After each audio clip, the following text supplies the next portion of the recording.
Alright, so what's going on, guys? Chapter 34 of Record of Ragnarok, and it is titled Conflict of Interest. Let's get right into it.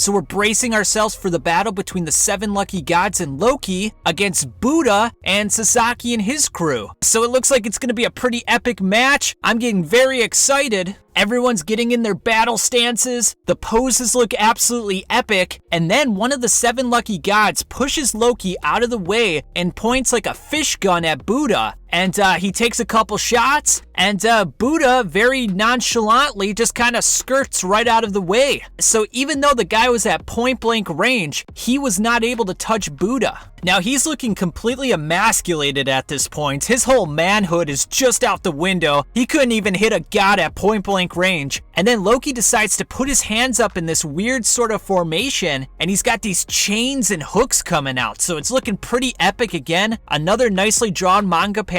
And just as everyone's sprinting toward each other, getting ready to commence the battle, things are getting so epic. It looks like a big explosion of carnage and manliness is about to happen. Fucking Zeus has to ruin the whole affair. He interjects, he stops everyone, and that's that. Unfortunately, the battle is not going to go any further than this. And amidst all the carnage and manliness, we have a nice little lighthearted moment. One of the crows on Odin's shoulder is like yelling at everyone. He's like, "You dumb motherfuckers. We're having a civil war amongst each other when we're losing to those fucking humans. Are you kidding me?"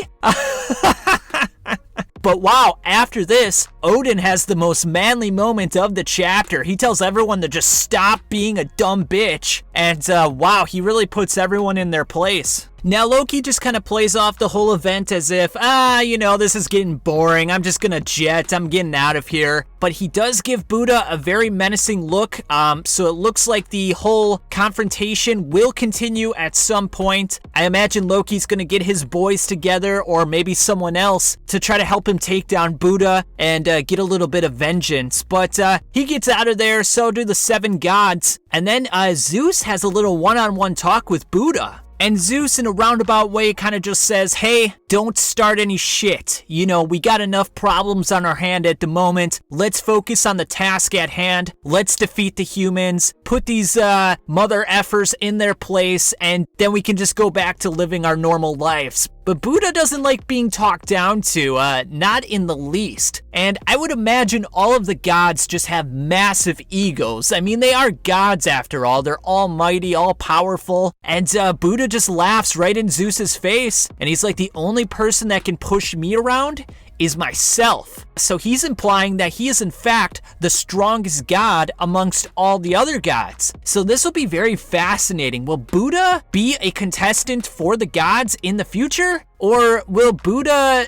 sort of switch teams and be with the humans? I think they already wrote the list in an earlier chapter, so I probably could go back and look at that. I'll have to do that at some point, but very fascinating. We already have internal strife amongst the gods, and I would imagine that if they keep losing matches, that contentious element will just continue and it will get worse. Now, as Zeus goes back to the matches, we have this nice little manga panel of Odin. Now, he's been very stoic in the previous chapters. Doesn't really display any sort of emotions, but this is the first instance in which he displays an emotion, and he's got this really sadistic smile. Now, I'm wondering, this might be an opportunity for one of the gods to say, "You know what? I've never been a big fan of the gods in the first place. This is my chance to become the top god, to eliminate all the other gods under the guise of the tournament, because, Poseidon's already lost, Hercules is already lost. If I can make more of the other gods lose, and then maybe just take out the remaining gods, I could be king of the hill. I could be the ultimate god." So I wonder if that's what's going on through Odin's mind, or maybe they'll make a coalition of gods that eradicates the gods they don't like.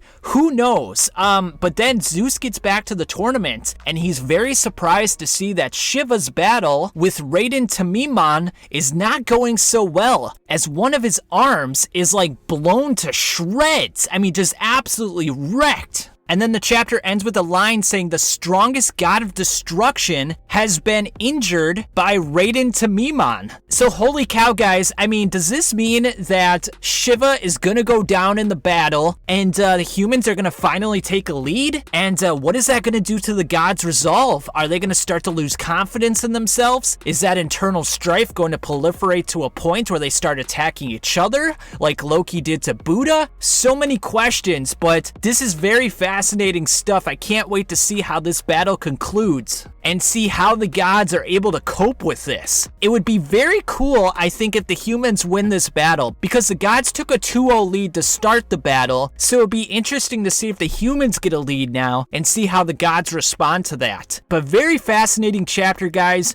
Great stuff. A little bit of a letdown that we didn't get to see that battle with Loki and Buddha, but I think that will happen again in the future. So they're just kind of setting the stage, kind of prepping us for that eventual battle. But great chapter, guys. Absolutely fantastic stuff. Thanks for listening, and I'll catch you on the flip side.